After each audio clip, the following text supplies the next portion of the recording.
Hello everyone, in this video we are going to talk about spermatogenesis.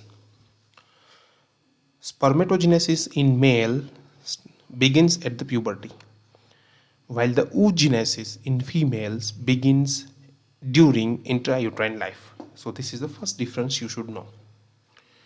Now when we talk about reproductive cells, either it may be sperms or it may be oocytes.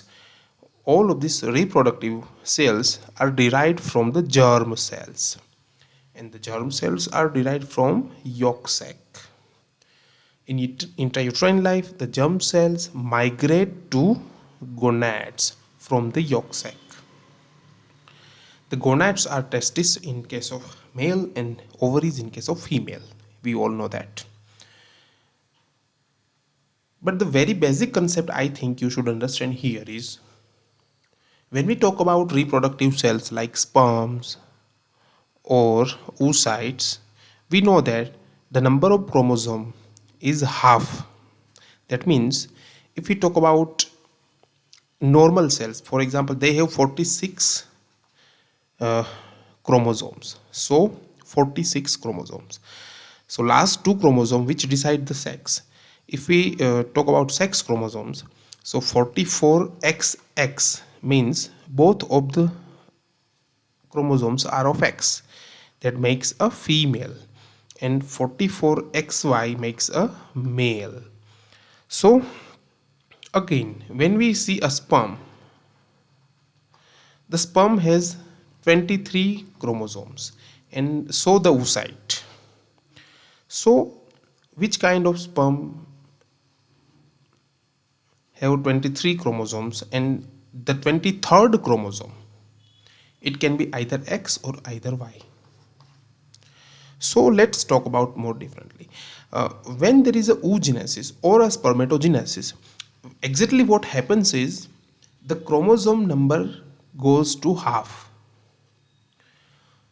When the primary spermatocyte converts into secondary spermatocyte, the division is of meiosis. Normal division is of what? Mitosis.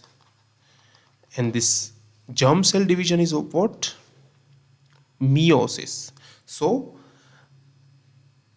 basically in the gonad, when there is a about to start of this spermatogenesis, we have spermatogonia. Spermatogonia is a big cell and having 44XY. That means diploid chromosome sets.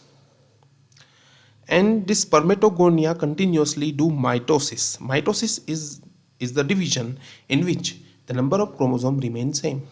So what we get is primary spermatocyte. Primary spermatocyte has 44XY.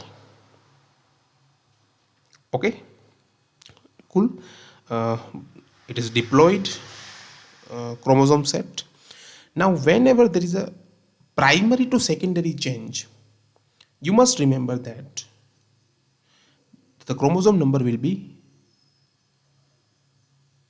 cut into half. The primary spermatocyte undergoes meiosis. Remember my friend, meiosis. And the meiosis has again two stages. Meiosis number 1, meiosis number 2. In meiosis number 1, the chromosome number is divided into 2. For example, this is 44XY. The first meiosis is happening and we got one cell of 22X and one cell of 22Y. Got it? These are the secondary spermatocyte. You know that the primary to secondary, the number will be half. It is same in oogenesis also. Primary oocyte and secondary oocyte, the number goes to half. Now this secondary spermatocytes now go for a secondary meiosis. This is meiosis number 2, in which they divide equally. So from 22X we got two new cells, 22X, 22X. And from 22Y we got two cells, 22Y, 22Y. So these are now called spermatids.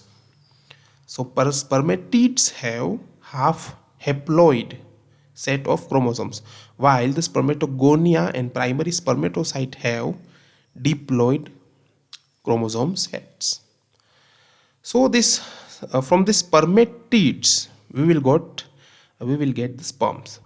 So basically two different process is happening in spermatogenesis. First we need to get a spermatid. What is spermatid? Spermatid is a cell which have haploid chromosome set.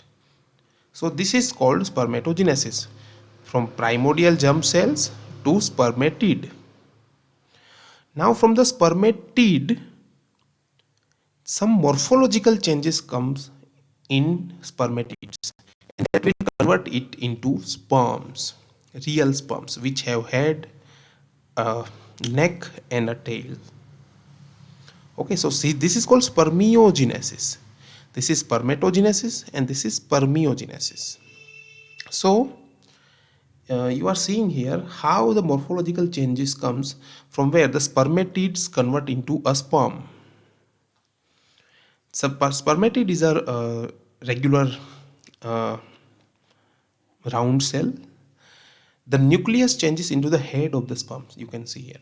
The Golgi apparatus changes into the acrosomal cap, and the mitochondria changes into middle piece or neck, and the microtubules that are there in the cytoplasm converts into tail. So this is how a sperm is formatted. Okay, now some numbers like a sperm is of size of 55 microns, and the fertile span of the sperm is of 48 hours. Responsible for motility is what? Calcium. So if you see the sperm, this is tail. The tail will move, but the energy comes from the middle piece, that is mitochondria, and calcium is the precursor for all these kind of processes and reactions, and that's why the sperm got motility. Now spermatogenesis is again controlled by higher hormone glands like pituitary gland and hypothalamus. Hypothalamus at the time of puberty, the hypothalamus will generate GnRH pulses, and GnRH pulses will act on anterior pituitary, and they will secrete FSH and LH. The FSH will go to the Sertoli cells in the testis, and the LH will go to the leading cells. So leading cell will generate testosterone, and the testosterone again having the inhibitory action on LH, and the inhibin which is secreted from the Sertoli cell has an inhibitory effect on FSH. So this is the two cell theory. With the effect of testosterone and LH, the spermatogenesis will happen. I think it's okay. Everything is covered in this spermatogenesis. Thank you.